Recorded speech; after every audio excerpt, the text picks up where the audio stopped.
We're in this quirky little town called Resembool, where people are super into this thing called alchemy. You know, like turning random junk into gold, because who doesn't want a side hustle like that? Oh, and some people, they're out here trying to bring dead folks back to life, because apparently they've never seen a horror movie. Naturally, it's a bad idea, and the rumor mill says it goes horribly wrong 100% of the time. Shocking. So we meet the Elric brothers, Edward and Alphonse. These two kids are basically DIY scientists, learning alchemy from whatever books they can find in the family library. They're out here making toy alchemy experiments, and one day, they show their latest project to their mom, who's like, "Wow, you made a thing, go you," and gives them a big ol' hug. Very wholesome. But then, plot twist.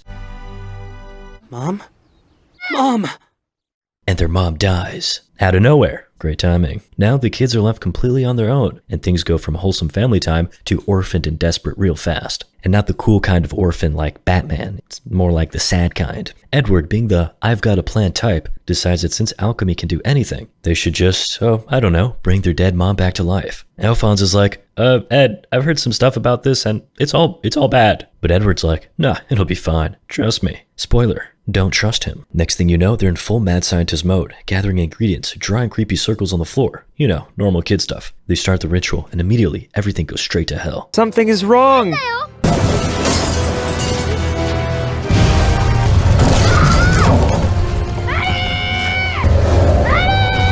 Good job, boys. Cue time jump. It's 20 years later and Edward's grown up and now chasing some shady priest dude who's got this flashy red rock. This thing is basically the iPhone of alchemy. It lets you skip all the messy ingredients and still get results. Naturally, Edward wants it. Priest gets cornered and instead of talking it out like an adult, he's like, screw it.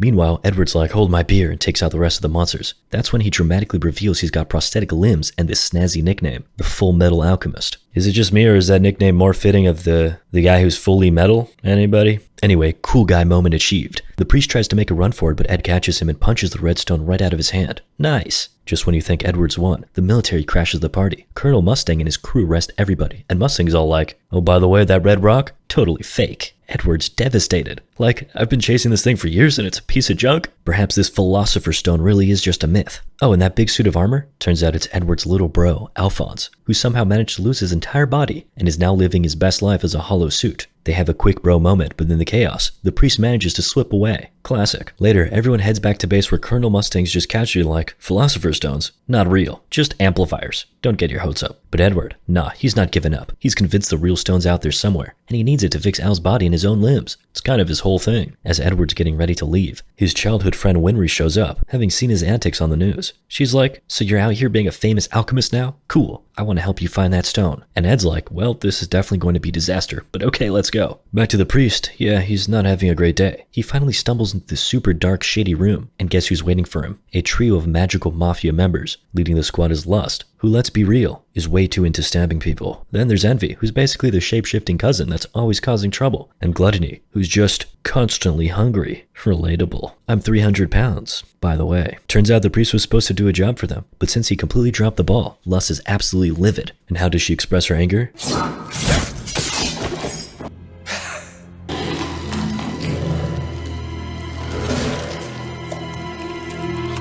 Meanwhile, Edward's just trying to get some shut-eye, but nope. Hey, remember that traumatic thing from 20 years ago? Let's relive that.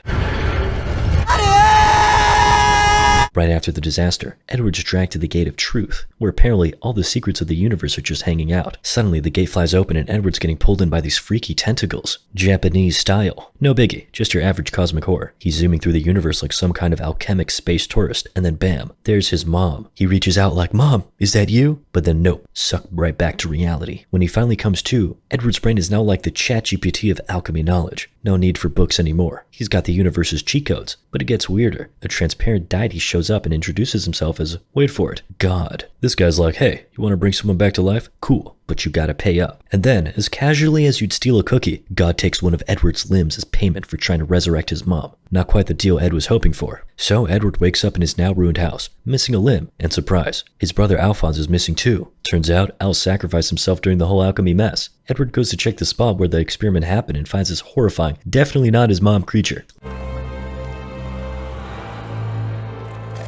Looks more like your mom. In a fit of rage, he knocks over a suit of armor and gets another bright idea. Bring Al back. And somehow this plan actually works, sort of. He ends up back at the Gate of Truth where the deity's just chilling like, oh, you're back already? Well, you know the drill. Give me another limb. And boom.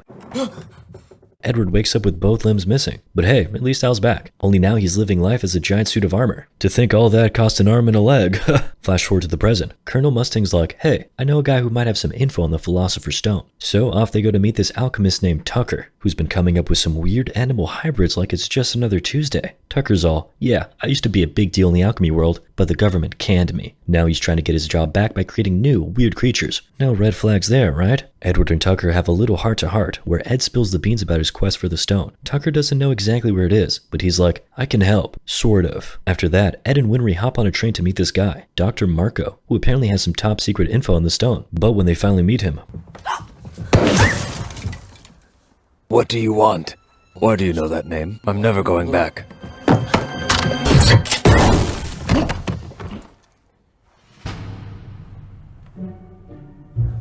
When Marco wakes up, he's not exactly in the mood to chat about Philosopher's Stones. He's all, trust me, you don't want to know. But then, out of nowhere...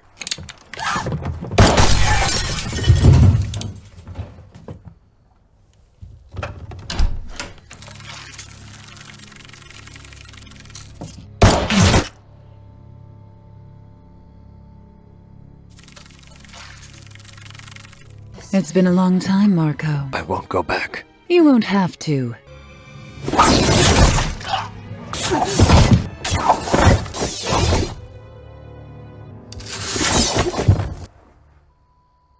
Dr. Marco!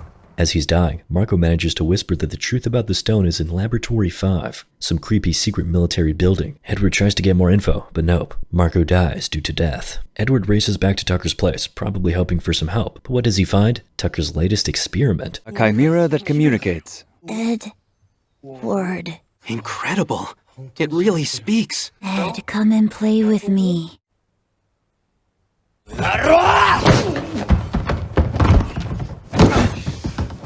So turns out Tucker's not done being the weirdest person ever. He drops the bombshell that he sacrificed his daughter and their pet dog for this twisted little experiment. Oh, and the last weird creature he made? It was his wife. Edward hears this and understandably goes absolutely ballistic.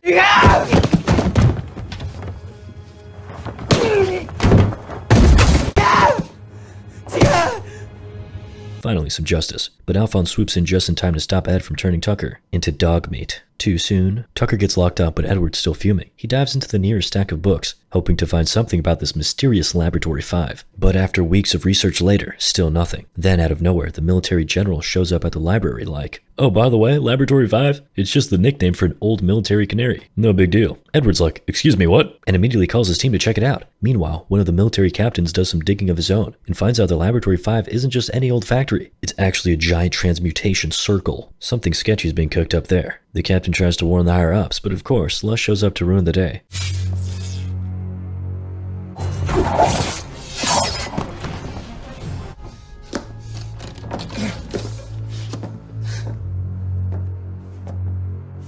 Somehow the captain escapes, jumps into a payphone to call his general, but then bam, Envy shows up disguised as Colonel Mustang and kills him. The plan? Frame Mustang for the murder. Classic villain move. And unfortunately, it works. Bystanders see the whole thing and Mustang gets dragged through the mud. Meanwhile, Tucker, being the human cockroach he is, manages to escape custody. Great. Next, Edward and his crew get arrested by the military, accused of being tied to Mustang's supposed crimes. They get locked up, but Ed, being the escape artist he is, gets them out of the room in no time. They steal a car and rush to Laboratory 5, where Mustang's in a standoff with another lieutenant. Then in the ultimate, what just happened moment.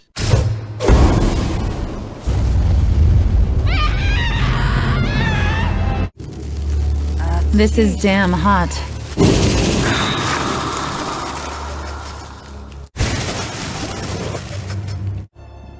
Thank you for remembering me.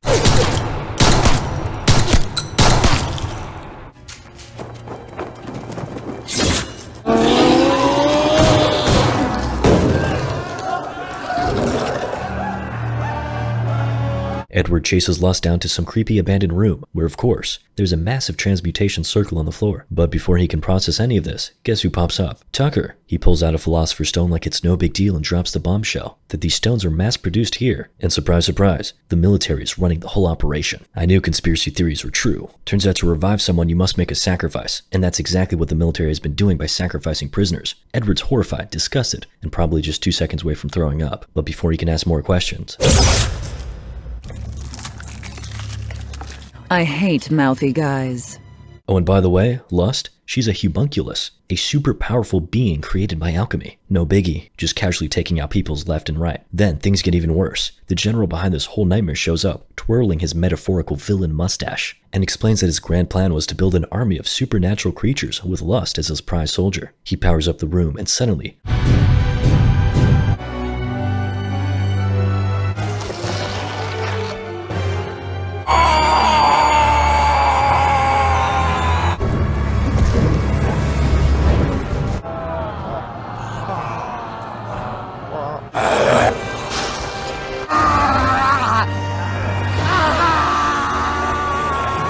instant karma. Right after that, Mustang, Alphonse, Winry, and the gang rush in to help Edward fight off the monsters. The situation? Not good. They're totally outnumbered, and it looks like the monsters are about to wipe them out. But then Mustang has a light bulb moment and realizes the trick is to hit them in the head. Once they figure that out, the team starts gaining ground, taking down these monsters one by one like it's a very intense game of whack-a-mole. So just when it seems like things can't get any worse, the monsters keep piling on, and Edward and his team are forced outside for round 2. It's chaos. Then guess who shows up for the grand finale? Lust and her villainous crew. Colonel Mustang, still nursing that nasty wound from earlier, somehow musters enough strength to turn Envy into a crispy critter.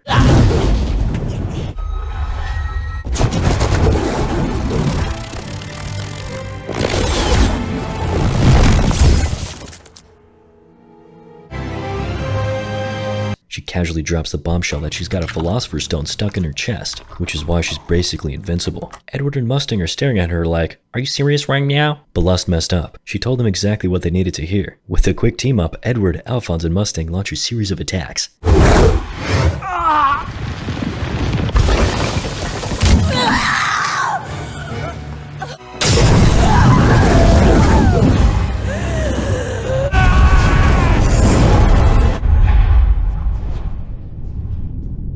Boom, no more invincibility. And Lust? She's done for. Gluttony, meanwhile, is watching all of this from the sidelines like, "Yeah, nope, I'm out," and slinks away into the shadows, probably off to rethink his life choices. With the dust settling, Mustang hands over the Philosopher's Stone to Edward, suggesting he use it to bring back Alphonse's body. Edward's like, "Alright, let's do this," and starts his alchemy. It's alchemying time. In a flash, he's back at the Gate of Truth, staring at his brother's real human form. All he has to do is hand over the stone and everything's good, right? But at the last second, Edward pulls a 180. He realizes he doesn't want to use this cursed stone for personal gain. He's seen too much destruction, too much darkness tied to it, and he's not about to become another victim of its twisted power. I, for one, would have alchemied $1 million into my hands. Back in the real world, Edward apologizes to Alphonse, thinking he's let his brother down. But Al, ever the chill armor bro, is like, "Nah, I'm good. I don't want to use that thing either." He's got a point. It's the whole reason they're stuck in this mess in the first place. They both agree that it's better to let the stone and its forbidden power go. In the final scene, Edward, Alphonse, Winry, and Colonel Mustang are standing there, staring at the sun, finally at peace with their decision. No more chasing after dangerous stones, no more shortcuts. Moral of the story? Japan.